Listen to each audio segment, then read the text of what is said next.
মাত্র দুটি ডিম দিয়ে আজকে মুগের ডাল আর মসুর ডাল রান্না করব। আসসালামু আলাইকুম এভরিওয়ান, সবাই কেমন আছেন? আশা করি আল্লাহর রহমতে সবাই ভালো আছেন।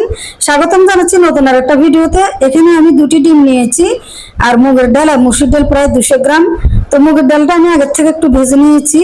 তো ডালগুলো আমি ভালোভাবে ধুয়ে পরিষ্কার করে নিয়েছি। আর এখানে আমি হাঁড়িতে তেল দিয়েছি, তেলটা গরম হয়েছে।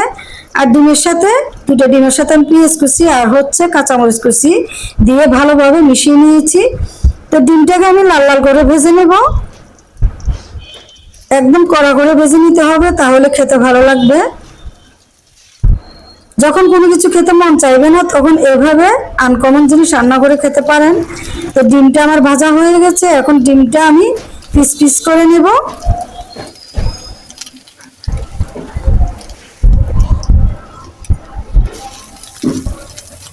তো ডিমটা ভাজা হয়ে গেছে, আমি ডিমটা তুলে ফেলবো। এখন এই হাঁড়িতে আমি আরো কিছু পরিমাণ তেল দিয়ে দিব।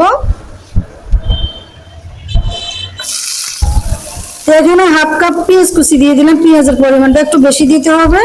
আর পেঁয়াজটাকে ব্রাউন কালার করে ভেজে নিব, তাহলে যে পেঁয়াজের যে একটা কাঁচা গন্ধ থাকে ওটা চলে যাবে। এখানে ছোট দুটো তেজপাতা দিয়েছি আর একটা দারুচিনি দিয়েছি। তো ব্রাউন কালার করা পর্যন্ত আমি অপেক্ষা করব। তো এখন আমি 1 চামচ জিরা বাটা দিয়ে দিলাম, 1 চামচ জিরা বাটা, হাফ চা চামচ রসুন বাটা, হাফ চা চামচ আদা বাটা দিয়ে দেব। তো মশলাটাকে নেড়ে চেড়ে আমি কষিয়ে নিব।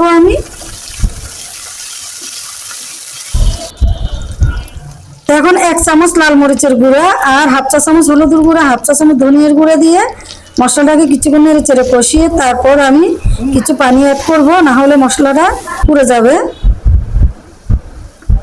তো স্বাদ মতো লবণ দিয়েছি। মশলাটাকে ভালোভাবে কষিয়ে নিতে হবে যতক্ষণ পর্যন্ত উপরের তেলটা বেশি না ওঠে।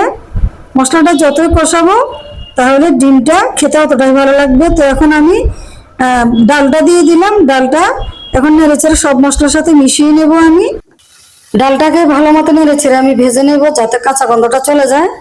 তো ডালটা ভেজে নেওয়া হয়ে গেছে। আর এখন আমি 2 কাপের মতো গরম পানি দিয়েছি। গরম পানি দিতে হবে, তাহলে খেতে ভালো লাগবে। তো এখন আমি কয়েক মিনিটের জন্য ঢেকে দিয়ে রান্না করে নেব।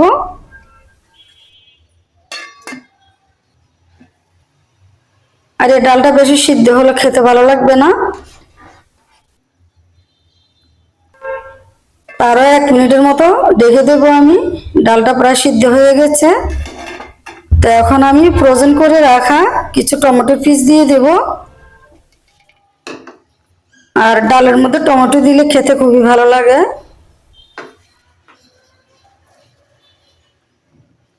এখন আমি কয়েকটা কাঁচামরিচ দিয়ে দেব।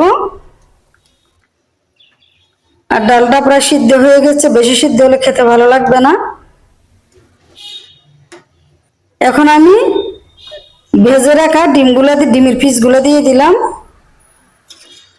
আর এইভাবে ডাল দিয়ে ডিম রান্না করে খেতে খুবই ভালো লাগে। ডিমটা একেবারে ফুলে যায় আর গরম গরম ভাতের সাথে খুবই ভালো লাগে। আর আমার ভিডিওটা যদি ভালো লাগে অবশ্যই আমার পেজটি ফলো করবেন। আর যারা আমার ইউটিউব চ্যানেল থেকে দেখতেছেন তারা আমার ইউটিউব চ্যানেলটি সাবস্ক্রাইব করবেন। ভালো লাগলে লাইক কমেন্ট শেয়ার করবেন।